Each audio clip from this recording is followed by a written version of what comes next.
Vayan abriendo por favor sus Biblias, hermanos, en el libro de Éxodo, capítulo 34. Yo sé que todos nos quedamos con ganas de llegar a Éxodo 34 desde hace 15 días. Gracias a Dios, el 34 está después del 33. Y entonces estábamos en el 33, que está lleno de bendición, pero el 34, pues obviamente, como es la palabra de Dios, también está lleno de bendición. Les voy a pedir que si tienen sus Biblias abiertas en Éxodo 34, voy a leer la palabra del Señor.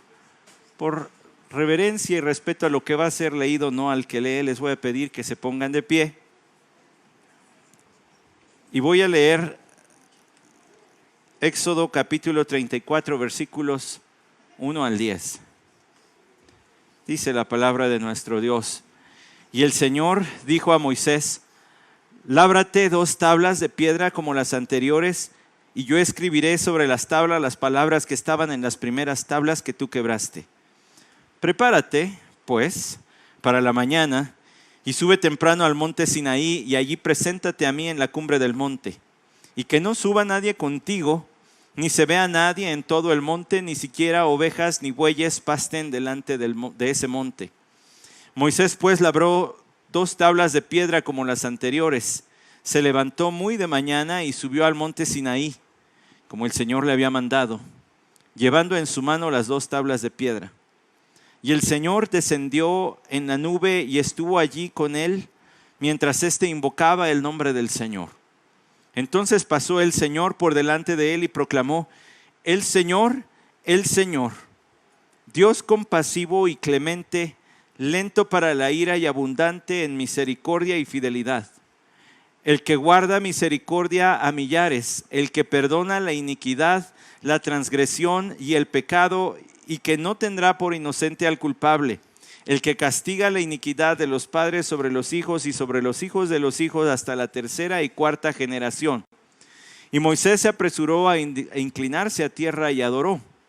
Y dijo: Si ahora, Señor, he hallado gracia ante tus ojos, vaya ahora el Señor en medio de nosotros, aunque el pueblo sea de dura cerviz. Y perdona nuestra iniquidad y nuestro pecado, y tómanos por posesión tuya. Y Dios contestó: He aquí, voy a hacer un pacto. Delante de todo tu pueblo haré maravillas que no se han hecho en toda la tierra ni en ninguna de las naciones, y todo pueblo en medio del cual habitas verá la obra del Señor, porque es cosa temible la que haré por medio de ti. Vamos a orar. Padre, te damos nuevamente gracias y rogamos que seamos tierra fértil, porque agradecemos tu palabra, pero ahora también queremos recibirla. Traiga lo que traiga, Señor. Así que enséñanos, te rogamos, dirígenos en tu escritura. Que sean gratos los dichos de mi boca y la meditación de mi corazón delante de ti. Amén. Palabras, ¿verdad? Porque cuando se interpone una demanda y se presenta la defensa o se hace algún tipo de apelación, un amparo, todas las palabras cuentan, ¿cierto o no? Por eso es que ellos también se especializan en buscar lo que nos decía alguna vez un abogado, en buscar lagunas, ¿verdad? Por aquí podemos salir de este asunto, por aquí podemos resolverlo sin que llegue tan largo, pero ese es en el aspecto legal, y como dije, el aspecto relacional no se queda atrás. Cuando usted tiene que pedir perdón, cuando tiene que reconciliar la relación que se ha quebrantado con alguien, pues es como desactivar una bomba, ¿no? Dependiendo de la persona. Hay personas con las que uno dice: no hay problema, me disculpo y pasa rápido. Pero vemos otros, ¿verdad?, de mechita más corta, que sí nos tienen que hablar con más cuidadito y pues yo nunca he desactivado una bomba, pero sí he visto en las películas que empiezan hasta a sudar, ¿no? Y se ponen nerviosos y les tiembla la mano, y si corto este cablecito truena, y qué tal que es el otro, y así pareciera que hay ocasiones. Pues usted y yo hemos estado viendo a Moisés en una situación difícil, intercediendo por el pueblo de Israel que había pecado gravemente contra Dios, gravemente. Si usted recuerda, en el capítulo 33, eso estuvimos hablando, la intercesión de Moisés por este pueblo, que misericordia y tendré compasión de quien tendré compasión, pero no vas a ver mi rostro, porque nadie puede verme y vivir. Te voy a meter en una peña y voy a cubrir, y después nada más te voy a dejar ver tantito de mi presencia, pero nadie me puede ver sin morir. Así que te estoy protegiendo. Y entonces en el capítulo 34, versículo 1, el Señor le dijo a Moisés: lábrate 2 tablas de piedra como las anteriores, y yo escribiré sobre las tablas las palabras que estaban en las primeras tablas que tú quebraste. Fíjese por favor que nuestro texto más bien de hoy, en el capítulo 34, versículos 1 al 10, empieza Dios hablando. Échele un ojito a lo que dice el versículo 11. Dele la vueltecita, si su Biblia es como la mía, la siguiente página está el versículo 11 y dice: observa lo que te mando hoy. He aquí yo echo delante de ti al amorreo, al cananeo, al hitita, al fereceo, al efeo y al jebuseo. Cuídate de no hacer pacto con los habitantes de la tierra donde vas, no sea que esto se convierta en tropezadero en medio de ti. Versículo 13, sino que derribaréis sus altares y quebraréis sus pilares sagrados y cortaréis sus aceras, pues no adoraréis a ningún otro Dios, ya que el Señor, cuyo nombre es celoso, es Dios celoso. No sea que hagas pacto con los habitantes de aquella tierra, y cuando se prostituyan con sus dioses y les ofrezcan sacrificios, alguien te invite y comas de su sacrificio, y tomes de sus hijas para tus hijos, y ellas se prostituyan con sus dioses, y hagan también que tus hijos se prostituyan con los dioses de ellas. No te harás dioses de fundición. Versículo 18, y hasta aquí llego: guardarás la fiesta de los panes sin levadura. Escuche, ya se dio cuenta que a partir del versículo 11 Dios vuelve a proclamar y a promulgar su ley. ¿Qué hace Dios? ¿O por qué lo hace Dios así? Ustedes quebraron el pacto, vamos a renovar el pacto. Vamos a renovar nuestra relación. Pero antes de renovar la relación, Dios hace otra cosa, que es lo que dicen los versículos 1 al 10. Le dijo a Moisés: lábrate 2 tablas de piedra. Esa palabrita labrar quiere decir cortar. Y cuando se habla de un ídolo en la Biblia, en el Antiguo Testamento, en el idioma que fue escrito eso, se hablaba de un cortado. Es riquísima la palabra para expresar esto, porque es como decir: ustedes están adorando a una piedra cortada. Un ídolo es un cortado. No, cortado le decimos al que no se junta con nadie. No estoy hablando de eso. Aquí lo que estoy diciendo es que iban y cortaban un pedazo de madera o un pedazo de piedra y lo tallaban o lo labraban, y entonces lo hacían un ídolo, un cortado, para decir: esto no es más que una piedra cortada y ustedes lo están adorando. Y Dios le dice a Moisés: bueno, pues córtate 2 tablas. Casi como si estuviese usando de ironía para decir: qué irónico. Porque ahora con algo cortado ustedes me ofendieron, pero con algo cortado ahora yo los voy a restablecer, a reconciliar conmigo. Fíjese, es bien interesante el versículo 1 que dice el Señor: y yo escribiré sobre las tablas las palabras que estaban en las primeras tablas que tú quebraste. No es que el Señor le esté reprochando a Moisés aquí, no le está diciendo: ¿te acuerdas de las tablas que te di que quebraste? El énfasis está en otro lugar. Y yo escribiré sobre las tablas, así lo que ya estaba escrito.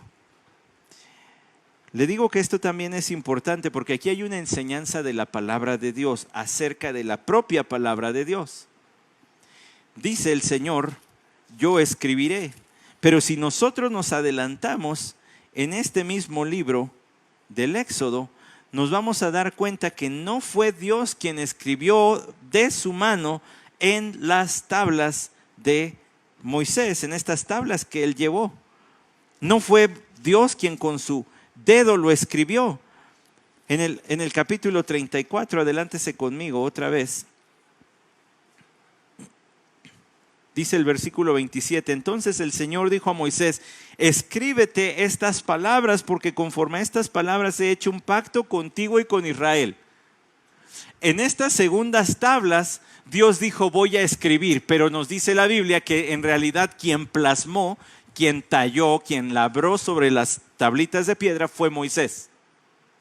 Va a decir, ¿y eso qué tiene que...?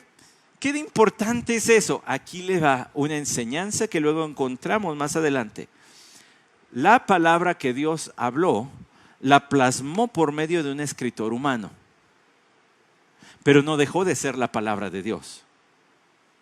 Es decir, aunque este libro está escrito por autores humanos, es verdaderamente la palabra de Dios, y eso queda implícito aquí. Tú tráete las piedras, voy a plasmar en ellas mis palabras, pero no las termina plasmando Dios directamente, sino que usa Moisés. Entonces, lo que estamos queriendo decir es, aunque nos llega por la pluma de escritores humanos, viene con la autoridad del propio Dios. Eso es una gran lección de bibliología. Ahí hay un sermón para ahora agosto, el mes de la Biblia. A lo mejor regreso aquí, al fin que ya lo estudié. Pero le dice además en el versículo 2, prepárate pues para la mañana y sube temprano al monte Sinaí y allí preséntate a mí en la cumbre del monte. Ahora fíjese lo que Dios va a hacer, porque van a reactuar lo que ya habían hecho. Cuando Dios hizo el pacto con su pueblo, les entregó su ley, ahí en el capítulo 19 y capítulo 20, regrésese ahora tantito. En el capítulo 19 y capítulo 20, Dios le dijo a Moisés que ellos tendrían que hacer varias cosas para que él hiciera este pacto, en preparación, quiero decir. Le dijo el Señor a su pueblo a través de Moisés.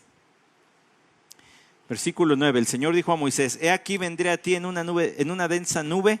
Estoy en el capítulo 19, versículo 9. Para que el pueblo oiga cuando yo hable contigo y también me crean para siempre. Entonces Moisés comunicó al pueblo las palabras del Señor. El Señor dijo también a Moisés, ve al pueblo y conságralos hoy y mañana y que laven sus vestidos. Escuche, y que estén preparados para el tercer día, porque al tercer día el Señor descenderá a la vista de todo el pueblo sobre el monte Sinaí. Y en el capítulo 34 le dice a Moisés, prepárate tú. Allá se preparó todo el pueblo porque fue un encuentro de Dios a la vista de todo el pueblo. Aquí se prepara Moisés solito porque es un encuentro de Dios con él, que es el intercesor por el pueblo. Pero tienes que venir preparado. ¿Qué clase de preparación hizo Moisés? Quizá fue y se lavó su ropita. Ahora diría uno, otra vez, ¿y eso qué? Que lave su ropita. Es una señal física, exterior, de que entiendo que ante Dios no me voy a poder presentar sucio. Mi ropa limpiecita ahora representa que he entendido que soy pecador y que necesito venir ante Dios a aclarar cuentas con Él.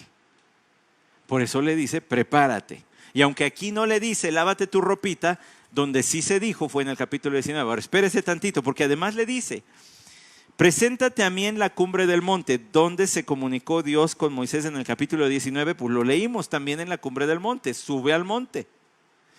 Regrésese a Éxodo 19, ya casi terminamos entre el ir y venir, no se espante. En el versículo 12 del capítulo 19 dice, y pondrás límites alrededor para el pueblo y dirás, guardaos de subir al monte o tocar su límite. Cualquiera que toque el monte ciertamente morirá. Ninguna mano lo tocará, sino que será apedreado o asaeteado. Sea animal o sea hombre, no vivirá. Cuando suene largamente la bocina, ellos subirán al monte. Regrésese ahora al capítulo 34, versículo 3. Y que no suba nadie contigo, ni se vea nadie en todo el monte, ni siquiera ovejas ni bueyes pasten delante de ese monte. Note bien que Dios tomó la iniciativa para hacer todos los preparativos. ¿Para qué? Para reconciliarse con su pueblo. Dios fue quien tomó la iniciativa y Dios puso las condiciones. Profundo mensaje hay aquí. Porque si nos remontamos todavía más a la historia y nos vamos hasta Génesis 3, Satanás con sus podridos engaños logra engañar a Eva Y ella cae en pecado y junto con ella cae su esposo. Y cuando a sus ojos se vieron desnudos, cosieron delantalitos de hojas de plantita y trataron de esconder su pecado, su desnudez pues. Y luego escucharon la voz de Dios y fueron y se escondieron, pero el que vino a buscarlos fue Dios. La iniciativa fue divina.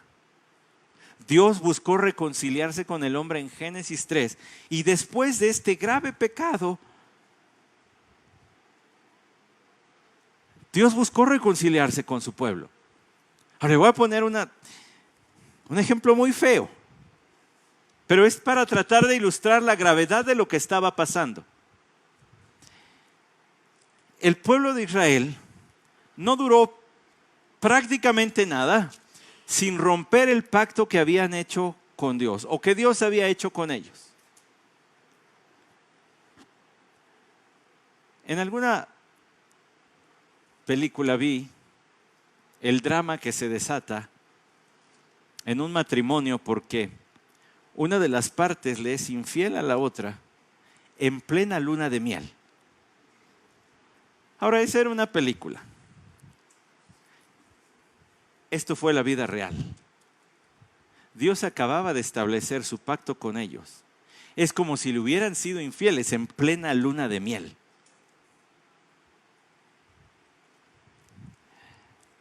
¿Ya le va sintiendo el peso?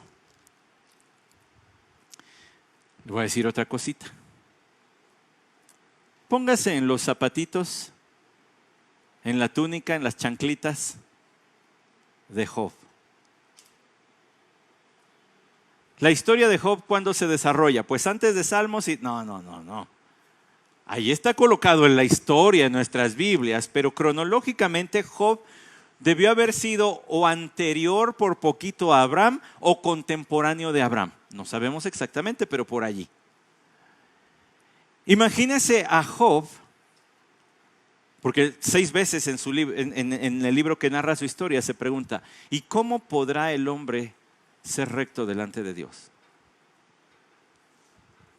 Si todavía existía cercanito el recuerdo de que Dios acababa de destruir a todos con el diluvio.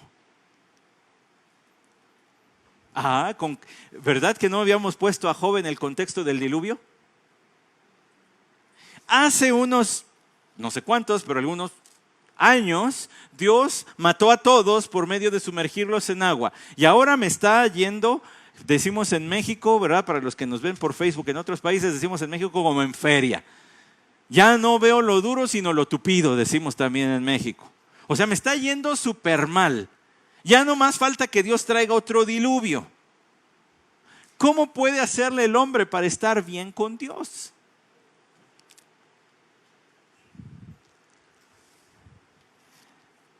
¿Cómo puede el pueblo de Israel ponerse a cuentas y reconciliarse con Dios? Murieron 3,000, ¿se acuerdan? Y todos veían salir al intercesor a reunirse con Dios. Y ahora dicen, ¿qué va a pasar? ¿Cómo podemos reconciliarnos con Dios? Bueno, pues fíjese lo que dice el versículo 4, porque aquí se describe al intercesor otra vez. Moisés, pues, labró 2 tablas de piedra como las anteriores. Fue y talló son unas tablitas, unas láminas, si me permite usar esa expresión, de piedra. Se levantó muy de mañana, como Dios le dijo, levántate de mañana, vete temprano. Dice, y subió al monte Sinaí, como el Señor lo había mandado, llevando en su mano las 2 tablas de piedra.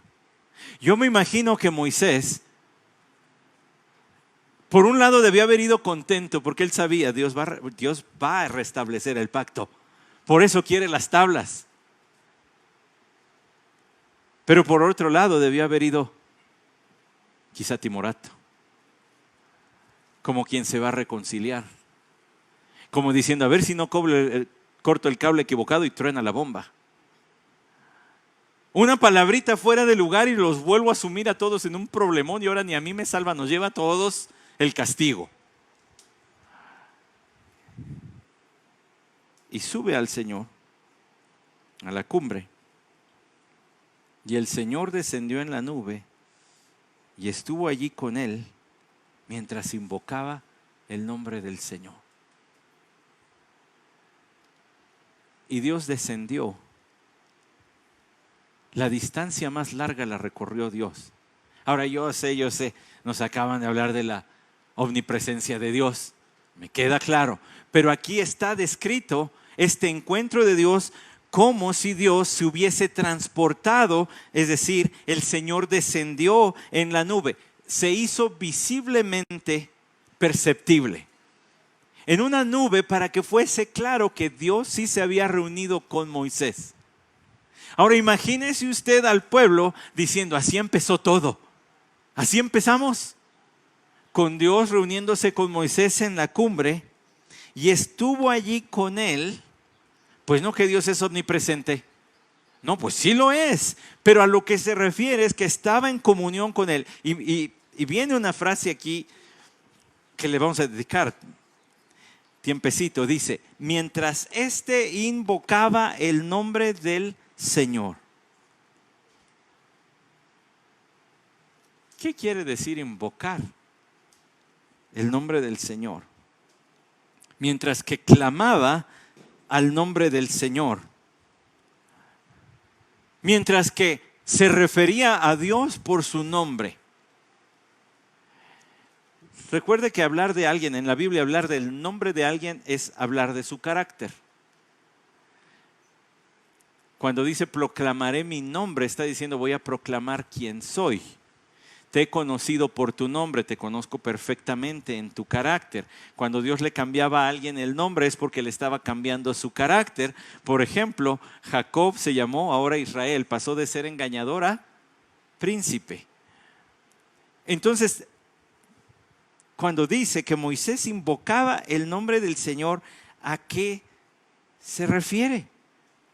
A que Moisés estaba clamando a Dios, haciendo recuerdo de sus perfecciones, de sus atributos.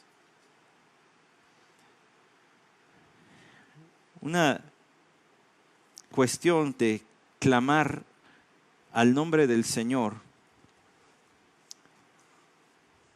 es que está continuamente ligado al socorro o salvación divinos. Cuando alguien necesitaba auxilio de Dios o incluso clamaba por salvación, lo hacía clamando a su nombre. Cuando Moisés se encuentra con el Señor, él empieza a clamar, empieza a invocar el nombre del Señor porque sabe que solo dará salvación por su gloria. Lo va a hacer porque le place a él. Lo va a hacer no porque se le pueda doblar la manita, forzar o de alguna manera coercionar a actuar de una forma, sino porque es lo que Él se complace en hacer. ¿Le queda claro eso? Dios salva porque se da gloria a sí mismo, porque le place, porque le produce placer salvar al hombre. Yo pensé que lo hacía porque nos amaba, pastor. No, sí nos ama. Y lo hace porque nos ama, pero en mayor grado lo hace también porque es lo que da gloria a su nombre, porque provoca la alabanza de su nombre. Bueno, para decirlo en términos de algunos eruditos bíblicos, Dios salva al hombre por su gloria y para su gloria. La salvación del hombre es un subproducto de Dios dándose gloria a sí mismo. O sea, pues qué bueno que nos salva, pero lo hace porque eso despliega su grandeza y su ser. Entonces Moisés invocó el nombre del Señor. Hay algunos textos que hablan de esto. Mire, por ejemplo, me puede acompañar al primer libro de Reyes, capítulo 18, versículo 24. Este es un texto de esos que están desgastados en nuestras Biblias de tantas veces que han pasado nuestros ojos por allí. Elías se va a enfrentar a los profetas de Baal y de Acera, 850 contra 1. Pero ¿quién era mayoría? Elías, porque de su lado estaba Dios. Cuando estás del lado de Dios eres siempre mayoría. ¿Quién sabe cuántos hay enfrente? Siempre eres mayoría. Elías tenía la mayoría. Elías tenía todas las de ganar, porque de su lado estaba Dios. Y entonces cuando les extiende el reto, les dice, entonces invocad el nombre de vuestro Dios y yo invocaré el nombre del Señor, y el Dios que responda por fuego, ese es Dios. Y todo el pueblo respondió y dijo, la idea es buena, órale, va. Como diría cierto comentarista, ¡hay tiro! Y entonces aquellos profetas harían sus danzas y sus sacrificios y todo. Y Elías se burlaba de ellos. Pues despiértenlo, a lo mejor está bien dormidote su Dios. Órale, a ver. Y a Elías le bastó una oración pequeñititita, ¿cierto? ¿Qué oración tan pequeñititita? Estaba bien empapado su sacrificio y dice, oh Señor, versículo 36, el capítulo 18 de Reyes, Dios de Abraham, de Isaac y de Israel, que se sepa hoy que tú eres Dios en Israel. Dame tu auxilio por tu nombre, para que tú seas más famoso, para que seas reconocido, y que has hecho y que he hecho todas estas cosas por palabra tuya. Respóndeme, oh Señor, respóndeme, para que este pueblo sepa que tú, oh Señor, eres Dios y que has hecho volver sus corazones. Fíjense cómo clamando, invocando el nombre de Dios, Elías empezó a hablar de él, que se sepa quién eres tú, que se hable de cómo eres tú, que tú seas reconocido. Entonces cuando Moisés invocaba el nombre del Señor, estaba repasando lo que conocía de Dios y diciéndoselo a Dios, porque tú eres bueno, Señor, porque tú eres grande, Señor, porque tú eres todopoderoso, porque tú nos salvaste de la esclavitud. ¿Quién sabe qué tanto estaría diciendo? Pero es lo que debemos entender, que se postró y empezó a invocar el nombre del Señor. Ahora hay otro texto aquí que no le voy a dejar pasar así como así, si ya lo conoce. Seguramente le vino a su mente la carta de Pablo a los Romanos en el capítulo 10. Es una cita de Joel 2:32. Todo el que invoque el nombre del Señor, ¿qué? Será salvo. ¿Cómo eres salvo? Invocando el nombre del Señor, reconociendo, tú eres santo, yo soy pecador, pero tú has entregado a Cristo por tu gran amor en mi lugar. Todo el que invoque el nombre del Señor será salvo. Entonces, desde el Antiguo Testamento ya vemos estas enseñanzas. Moisés estaba invocando el nombre del Señor y luego dice el versículo 6. Entonces pasó el Señor por delante de él y proclamó. Dos verbitos de Dios aquí. Pasó y proclamó. Le quiero recordar, hace ratito estoy leyendo allí en Éxodo 34:6, pero quiero nada más que regrese poquitito al versículo 19 del capítulo 33. Es la respuesta de Dios a la petición de Moisés de muéstrame tu gloria. ¿No los he perdido a nadie? ¿No se me quedaron allá en Reyes o por algún otro sitio? Y estamos otra vez en el capítulo 3. Porque está buena la historia de Elías. Entonces ahí como que uno se pone a leer y se va. Regrésese acá. Al rato lo lee le iba a decir con café y concha, pero no, iba a tener que ser con un agua de Jamaica bien helada y una jícama picada porque hace mucho calor. Pero ve aquí el capítulo 33 de Éxodo, versículo 19. Y él respondió, yo haré pasar toda mi bondad delante de ti. Pausa en la lectura. Lo que voy a mostrarte, Moisés, es qué tan bueno soy.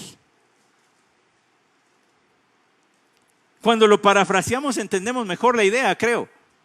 Moisés, tú no conoces ni tantito qué tan bueno soy. Ahora espérese tantito más. Ya. Yo empecé a ver y dije, ¿por qué estará apareciéndose algo aquí? Ya ven que luego dicen, ¿no? Que hasta en las tortillas hay aparición. Bueno, Dice aquí, 33, 19. Y proclamaré el nombre del Señor delante de ti. Voy a hablar de mí mismo. Te voy a dar un sermón donde el tema central voy a ser yo. Te voy a dar una predicación donde yo voy a hablar de mí mismo, le dice Dios. Ya le va agarrando la onda y ya se le está haciendo agua a la boca seguramente. Dice, no por las jícamas, sino por lo que dice aquí. Y dice, y tendré misericordia del que tendré misericordia y tendré compasión de que tendré compasión. Misericordia y compasión. Ahora agárrese, porque cuando llegamos al 34:6 dice, entonces pasó el Señor por delante de él. ¿Qué le iba a mostrar? Te voy a demostrar que soy más bueno de lo que tú piensas. Te voy a mostrar toda mi bondad. Tú conoces un poquito de qué tan bueno soy. Te voy a mostrar más qué tan bueno soy. Y además voy a mostrar mi compasión y mi misericordia. Versículo 6. Y proclamó, el Señor. ¿Sabe que la palabrita que se nos traduce aquí en dos, el Señor, en el idioma que fue escrito es una sola? Yahvé, Yahvé. ¿Ese nombre qué quiere decir? El que tiene vida en sí mismo. El que es existente por sí mismo, que no depende de nadie para su vida ni para su existencia. Los atributos de Dios no los alimentamos ni nosotros ni nadie. Él es como es porque Él es así. Yo sé que suena trabalenguas, pero es la verdad. Nosotros no aumentamos a Dios sus riquezas con nuestras ofrendas. Nosotros no aumentamos la gloria de Dios con nuestra alabanza. Nosotros no aumentamos el amor de Dios con nuestra conducta, que es una trampa, que es muy fácil de caer en ella. Dios no te va a amar más por tu conducta, ni te va a amar menos por tu conducta. Él es quien es. Por eso dice el Señor, 2 veces dice el existente en sí mismo. Él es además Dios compasivo. ¿Qué manera de hablar de sí mismo? Porque el Señor se refiere a sí mismo como tierno. Esta compasión quiere decir ternura. Es uno que es compasivo con el ser amado, que ve las limitaciones, flaquezas y no se frustra y dice, ay, pero ¿cómo es posible? Ya deberían de ser. Sino que ve con ternura y paciencia y compasión. ¿No tratamos así a nuestros niños? ¿O a poco al bebé que trae su sonajita, su chuponcito y lo tira? Y ahí va el papá. Y lo vuelve a chupar, y lo vuelve a tirar, y ahí va otra vez. ¿A poco al bebé de 2 años y usted le dice, ay, pero qué no entiendes? Pues no entiende porque tiene 2 años. Está aprendiendo a hacer esas cositas. Usted es compasivo y tierno porque ve sus limitaciones, sabe que está aprendiendo. Dios es tierno y compasivo porque sabe que está aprendiendo a caminar. La madurez del creyente verdadera, la plena madurez estará en gloria. Aquí no. Y por tanto Él es tierno y compasivo con sus seres amados. No encontramos esto en segundo libro de Crónicas 39, porque si os volvéis al Señor, vuestros hermanos y vuestros hijos hallarán compasión delante de los que llevaron cautivos y volverán a esta tierra, porque el Señor vuestro Dios, clemente y compasivo, y no apartará su rostro de vosotros si os volvéis a Él. A cada rato en la historia Dios ha tenido que recordarle a los suyos, soy compasivo. Tú piensas que tengo mecha corta. Tú piensas que, ay, otra vez llegó tarde al culto. Pues que no llega. Es más fácil que el pastor se enoje con usted por llegar tarde. No, estoy jugando nomás. Pero es verdad, es más fácil que otro de nosotros se moleste a que Dios se moleste con nuestros hierros y nuestras faltas. Porque es tierno y compasivo. Dice además, capítulo 34, versículo 6, y clemente. ¿Qué quiere decir clemente? Lleno de gracia. Es uno que le encanta dar regalos. Es uno que le encanta bendecir. Mire, es una dicha hasta ahorita llevo contadas 14.327.202 razones por las que es una dicha vivir con mi esposa. Hay más, apenas las voy descubriendo. Pero una de ellas es que ella es detallista. Le encanta dar detallitos. Ahora no piense que va y compra carros y casas para regalarme. No, Detalles chiquitos, pero detallitos que lo alegran a uno. Le encanta dar. Y le encanta dar porque le encanta ver que uno sonría, ¿verdad? Que uno se ponga contento. En una medida infinitamente mayor a la de mi esposa, a nuestro Dios le encanta dar. Le encanta dar experiencias y a veces bendiciones materiales que nos hagan sonreír. Por eso dice el Salmo 23, ciertamente el bien y la misericordia me seguirán todos los días de mi vida. Es decir, todos los días de mi vida Dios me va a estar correteando con su bien. Me va a estar queriendo hacer el bien, sorprender con nuevos regalitos de su gracia. No estoy diciendo millones de pesos, estoy diciendo bendiciones que pueden ser relacionales, espirituales, de muchas otras índoles también. Todos los días nos bendice con eso. Dijo, soy un Dios clemente. Ahora imagínese a Moisés. Voy a ver a Dios, me tiene que proteger porque si lo veo completo, es mi fin. Pero lo que empieza a oír del Señor son puras palabras que expanden el concepto de bondad que Moisés tenía acerca de Dios. Él es tierno, conoce que somos débiles, conoce que este pueblo es un pueblo chambón. Bueno, en el hebreo se dice chambón, torpe. Y es un Dios que le encanta hacernos el bien. Él que venía tal vez pensando que hay que desactivar la bomba y Dios dice, no, espérate. Lento para la ira y abundante en misericordia y fidelidad. ¿Sabe qué es lento para la ira? Que su ira no se enciende prontito. Que no tiene cabeza de cerillo, ¿no? No dicen, hoy tú te enojas y pareces cerillo, pierdes la cabeza. No es un cascarrabia celestial. No es este ogro enojado que pensaba Martín Lutero, por cualquier cosita en algún momento me va a lanzar un rayo o con su garrote me va a matar. Y luego Martín Lutero descubrió que este es un Dios lleno de gracia. No tengo por qué vivir aterrado de Él. Es un Dios lento para la ira. Y mire qué tan lento es, que ya envió a su Hijo Jesucristo hace 2000 años más o menos. Y le da oportunidad al hombre de decir, reconcíliate conmigo, reconcíliate conmigo. Y dice Pedro que lo hace por la paciencia que tiene. Una mechotototota que no se enciende su ira pronto. Y además, abundante en misericordia. No me canso de explicarle la misericordia de Dios. ¿Se acuerda qué es la misericordia de Dios? La misericordia de Dios es su amor fiel e invariable. El hecho de que Dios tenga misericordia no quiere decir que nos la pase. Porque en español eso quiere decir, en el español actual, quiere decir, le tuvo misericordia, ¿no? Estamos jugando una cascarita con los amigos y ya van ganando como por 14 los otros y se frenan, ¿o no, hermano Pablo? Ya empiezan a bajarle al gas el otro equipo porque dicen, no, ya, nos tuvieron misericordia, nos pudieron haber humillado, pero nos tuvieron misericordia.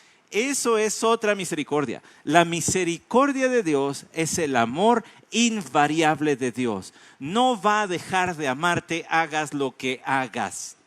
Ahora, el verdadero creyente no entiende, pues entonces voy a hacer lo que yo quiera, al fin que de todas maneras me va a amar. El verdadero creyente no abusa de esa misericordia de Dios.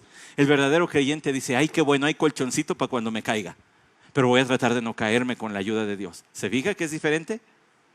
Pero su amor por mí no va a cambiar. Entonces no vive aterrado en un legalismo de, ay, es que sí, pues cuidadito, porque si le fallo al Señor, garrotazo. No. Ese es el Dios que enseñaban algunas abuelitas, ¿no? No juegues con los himnos o te va a caer un rayo. Como si Dios tuviese aquí una mochila llena de rayos para cuando tú le cambiaras la letra a un himno y órale, caes fulminado aquí en el culto. No tomes agua en el templo porque te cae un rayo. ¿Se da cuenta? Y hacemos de Dios hasta en nuestra plática coloquial un ogro. Un ser espiritual, celestial, que esté enojado con todos, quién sabe por qué. Y que es bien difícil de complacer y hay que andar como en la cuerda floja porque cuidadito, ¿eh? Y no estoy diciendo que vivamos descuidadamente, por favor no entienda eso. Lo que estoy diciendo es que le estaba mostrando, en el contexto de un gran pecado, le estaba diciendo a Moisés, soy mejor de lo que ustedes creen que soy. Soy más bueno de lo que ustedes me dan crédito. Y vienen del agravio, ¿eh? Y vienen del agravio. Y él fue el que inició.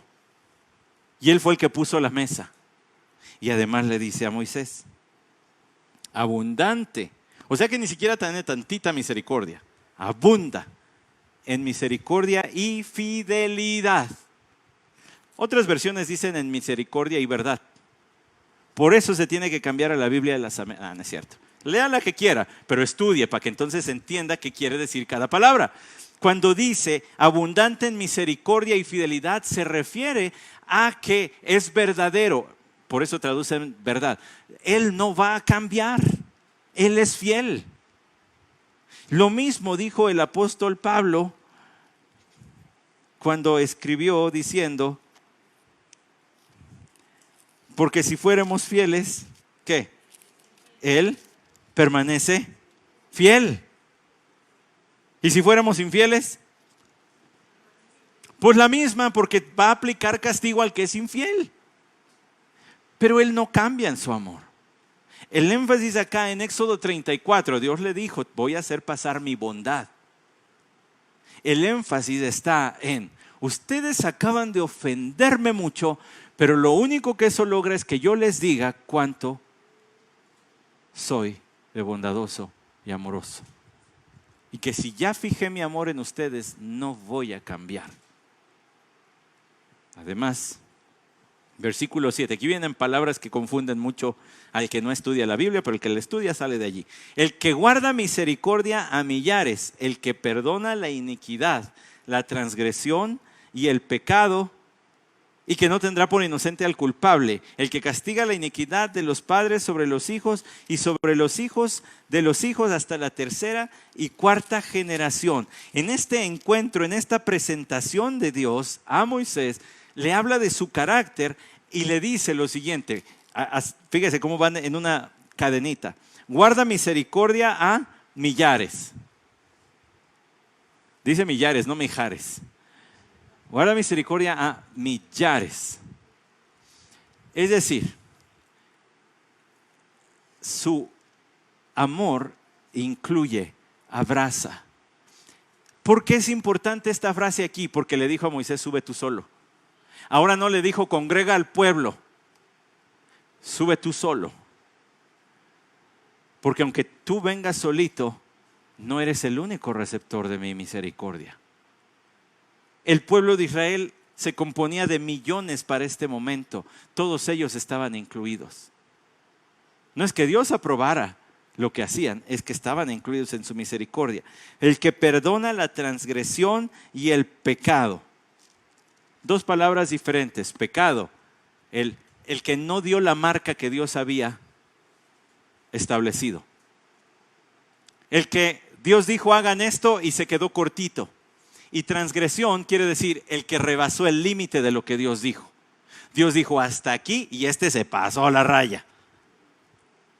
Entonces dice, ya sea que no hayas llegado a lo que yo mandé o que te hayas pasado de lo que yo prohibí, yo puedo perdonar.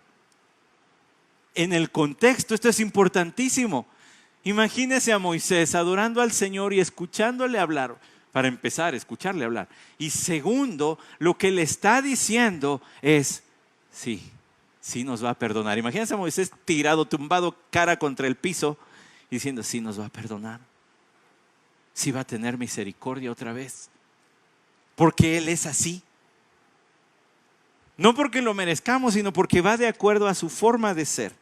Ahora, y que no tendrá por inocente al culpable, el que castiga la iniquidad de los padres sobre los hijos y sobre los hijos de los hijos hasta la tercera y cuarta generación. Y aquí es donde viene la confusión.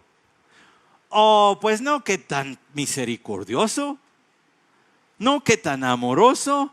Y termina diciendo con que no tendrá por inocente al que es culpable. Y luego peor, que el pecado viene sobre los hijos de los hijos, hasta la tercera y cuarta generación. ¿Qué quiere decir eso?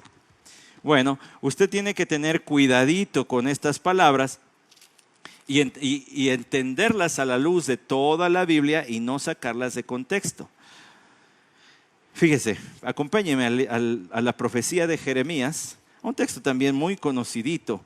Jeremías capítulo 31, versículo 29. Dice así: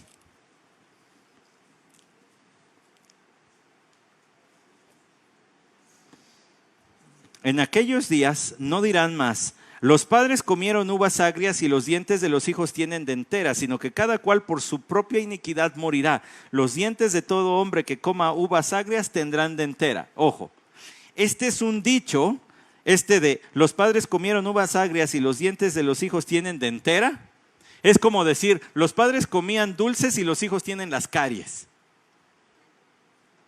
Los hijos tienen acá el dolorzote de muelas, pero ellos ni qué, fueron los padres los que se comieron los dulces. Póngalo en el contexto. Jeremías, ¿cuándo proclamó su mensaje? En tiempos del exilio. Entonces la queja contra Dios era: nuestros padres pecaron y esta generación es la que tuvo que ser exiliada. Ya le entró al contexto. Este es un dicho que Dios aborrece. ¿Por qué? Porque le incrimina de ser injusto. Nuestros padres pecaron, Señor, y nosotros estamos exiliados. ¿Eres injusto? Nosotros estamos pagando lo que ellos hicieron. Cada cual por su propia iniquidad morirá. Ustedes se creen muy inocentes y que los estoy castigando por lo que hicieron sus padres, pero no es cierto, los estoy castigando por lo que hicieron también ustedes.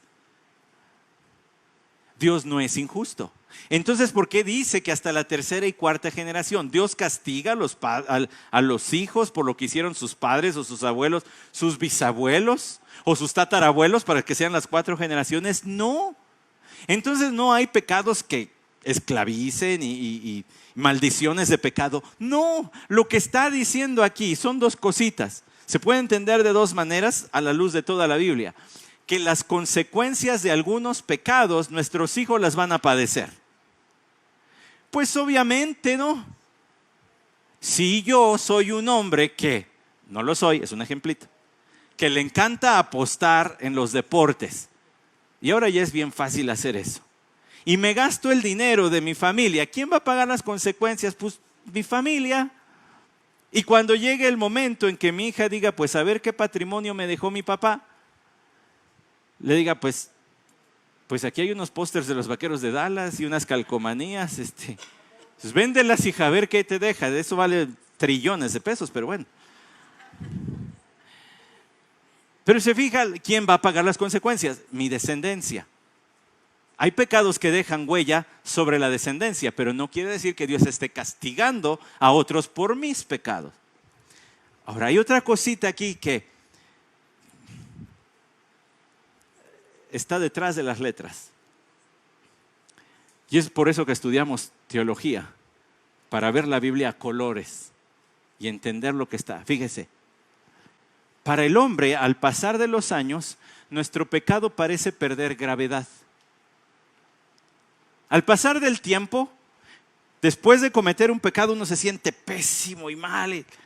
Pero si sigues repitiéndolo, a pasar del tiempo ya no lo ves tan mal. Se va encalleciendo nuestra conciencia, se va haciendo dura, menos sensible al pecado. Pero para Dios sigue pesando igual. Por eso es que dice, se mueven las hojas con tanto ventilador, pero lo necesitamos. El que castiga la iniquidad de los padres sobre los hijos y sobre los hijos de los hijos hasta la tercera y cuarta generación. Es decir, el pecado que cometieron tus padres tal vez te deja consecuencias, pero si tú lo cometes, no pesa menos de lo que tus padres cuando lo cometieron. Dios sigue siendo igual de santo generación tras generación tras generación. Entonces, aunque Dios proclama su bondad y le habla de su amor y le habla de su compasión, de su ternura, de su deseo de estar bendiciendo, sorprendiendo con nuevas muestras de amor diarias, les dice, pero soy santo siempre. Ustedes ya pecaron una vez, no lo vayan a hacer otra vez, porque sigo siendo igual de santo. Nos vamos a reconciliar, pero sigo siendo igual de santo. Dígame el nombre de alguien a quien Dios le quitó la vida por pecar en el Antiguo Testamento. Hay un montón, pero nada más dígame uno. Acab. ¿A quién más? Allá voy en el Nuevo Testamento, pero en el Antiguo dígame otro. Nadab y Abiú. Pum, vámonos. Y en el Nuevo Testamento, Ananías y Zafira. ¿Por qué? Porque es el mismo Dios. Sigue siendo igual de santo. Unos quisieron mentir a Dios en el Antiguo Testamento y otros quisieron mentir a Dios en el Nuevo Testamento y la misma. ¿Se fija cómo para Dios sigue siendo lo mismo?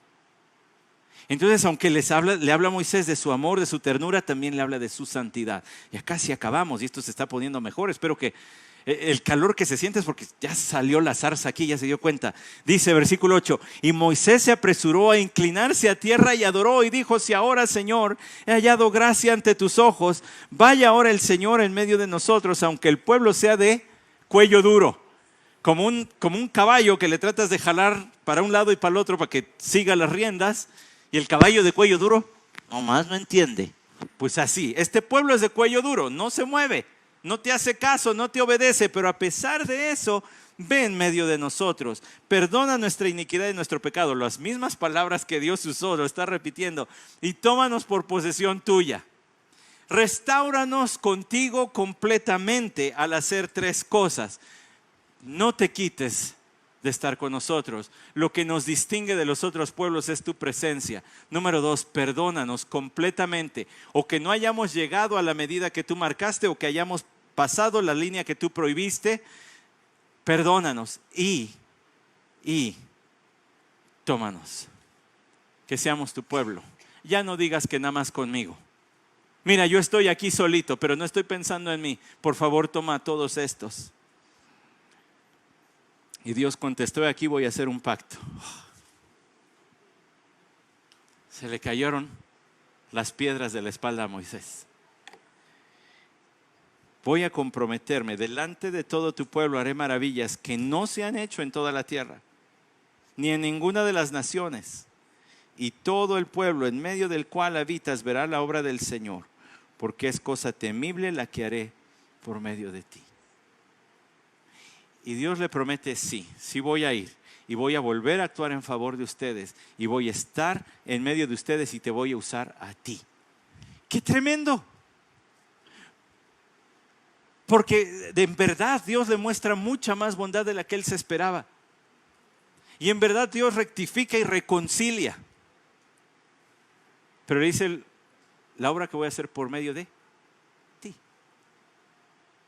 Dios exaltó a Moisés a una posición que ya lo había hecho desde antes, de líder, pero ahora lo exalta a una posición de intercesor. Por medio de ti. Y no nos vamos a ir de aquí esta mañana diciendo, uy, gracias a Dios por Moisés, qué gran líder, uy, qué gran intercesor. Porque ya sabe hacia dónde estoy dirigiendo toda la atención. Hacia Hechos 4:12.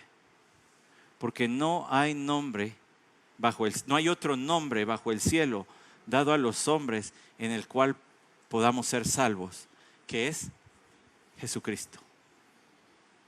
El verdadero gran intercesor. Aquí hablamos de la obediencia perfecta de Moisés a las instrucciones de Dios, pero fueron unas cuantas cositas. Nuestro Señor Jesucristo fue obediente en todo lo que Dios ordena. Él sí llegó a la medida y él nunca cruzó la línea marcada por Dios. Vida perfecta. Y cuando intercedió, ¿por quiénes intercedió? ¿O cuánto intercedió? Recuerda las palabras de la propia boca del Señor Jesucristo en Juan capítulo 10, cuando Él dijo que el Padre le dio unas ovejitas. Juan capítulo 10, El Padre me ha dado ovejas. Versículo 25. Jesús les respondió: lo has dicho y no creéis. Las obras que yo hago en el nombre de mi Padre, estas dan testimonio, pero vosotros no creéis porque no sois mis ovejas. Mis ovejas oyen mi voz y yo las conozco y me siguen, y yo les doy vida eterna y jamás perecerán, y nadie las arrebatará de mi mano. Este es el verdadero intercesor. Cuando el Señor dijo que tengo misericordia de miles, de millares, ¿cuántos millares hemos alcanzado misericordia de Dios a través de Cristo? Pero el texto por el cual nombro esta predicación así, solo reconciliación, es 2 Corintios capítulo 5, versículo 18. Y todo esto procede de Dios, quien nos reconcilió consigo mismo por medio de Cristo. A través de Moisés, Israel fue reconciliado con Dios. Pero en un plano cósmico y divino, Israel fue reconciliado con Dios por medio de Cristo. ¿A través de quién se perdonan los pecados? ¿En el nombre de Moisés? No, hombre, ni diga eso, ni lo piense. A través de Cristo. ¿Quién pagó los pecados de los verdaderos creyentes de Israel? Cristo. ¿Quién reconcilia hasta el día de hoy a los pecadores con Dios? Cristo. Sigue diciendo aquí el versículo 19, a saber, que Dios estaba en Cristo reconciliando al mundo, tomando consigo mismo, no tomando en cuenta a los hombres sus transgresiones, y nos ha encomendado a nosotros la palabra de la reconciliación. Cristo vino a reconciliar pecadores con Dios, y el mensaje de esa reconciliación ahora nos ha sido encargado. Por eso somos embajadores en nombre de Cristo. Como si Dios rogara por medio de nosotros, en nombre de Cristo rogamos, reconciliaos con Dios. Moisés ejemplificó de manera minúscula la gran obra de Cristo. Pero una vez que la obra de Cristo de reconciliación está hecha, ahora nosotros proclamamos la obra de reconciliación.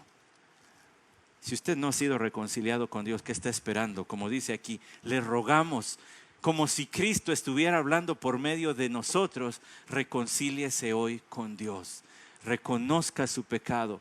Crea que merecía la muerte, pero Cristo tomó esa muerte en su favor, en su lugar, para cambiar la ira divina por gracia, de la que hemos estado hablando el día de hoy, por ternura, antes de que llegue el día de la justicia divina, de la ira divina.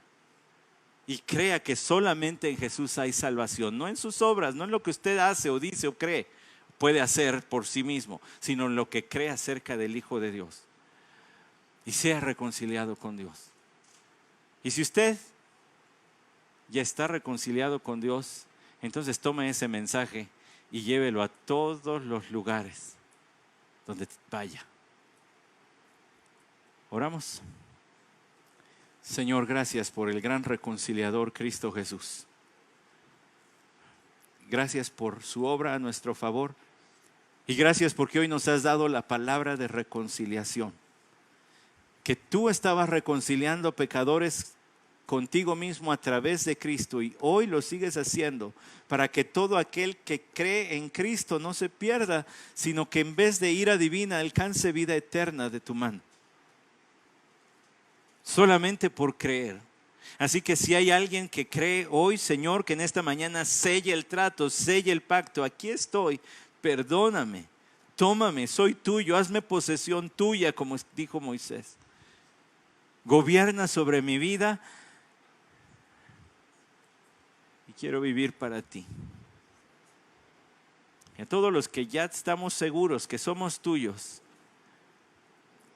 que sigamos deleitándonos y paladeándonos, como hablamos de una rica comida y cuánto nos encantó, pues cuánto más hablemos de las múltiples bendiciones de tu palabra a todos los que nos rodean, Señor. Que no se nos vaya uno solo vivo, y si uno se nos va, que entonces nos desquitemos con el que sigue. Con este mensaje de reconciliación. Oramos en nombre de Jesús. Amén.